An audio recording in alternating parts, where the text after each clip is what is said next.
ஒரு அழகா வந்து ஒரு தேல் என்ன செஞ்சுதான் ஒரு முனிவரை கொட்டிக்கிட்டே இருந்தான். அவர் அந்த தேலை எடுத்து எடுத்து விட்டுக்கிட்டே இருக்காரு, அது கொட்டிக்கிட்டே இருக்கு. உடனே அதை பார்த்துக்கிட்டு இருந்த ஒருத்தர் முனிவரை பார்த்து, ஐயா என்னையா நீங்க அதுவும் கொட்டிக்கிட்டே இருக்கு, நீங்களும் எடுத்து விட்டுக்கிட்டே இருக்கீங்க, அதை அடிச்சுட்டுமாயா அப்படின்னு கேட்கிறான். பாரு, அது ஒரு தீங்கை செய்கிறது, அதுல கூட அது உறுதியா இருக்கு.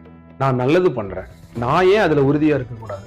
அது அதனுடைய குணத்தை மாற்றாத போது நான் மட்டும் ஏன் என்னுடைய குணத்தை மாற்றணும்? அது கொட்டுவது அதனுடைய குணம், நான் மன்னிக்கிறது ஏன் குணம்? இதுல யாரு உறுதியா இருக்கான்னு பாக்கலாம்னு அவர் விட்டுட்டே இருந்தாங்க. அது மாதிரி இங்க நிறைய பேர் நல்ல குணம் நிறைய பேர் இருக்கு. ஆனா அவங்க என்ன பண்ணிடுறாங்கன்னா, யாராவது ஒருத்தர் ஒரு 10 ரூபா கொடுத்துருப்பான் யாருக்காவது, அவன் முன்னாடியே பிச்சை எடுக்கிறவன், அவனே அவன் முன்னாடி சிகரெட்டை வாங்கி ஊதிருப்பான். இதை பார்த்த உடனே இனிமே எவனுக்குமே காசு கொடுக்க கூடாதுன்னு முடிவு பண்ணிடும்.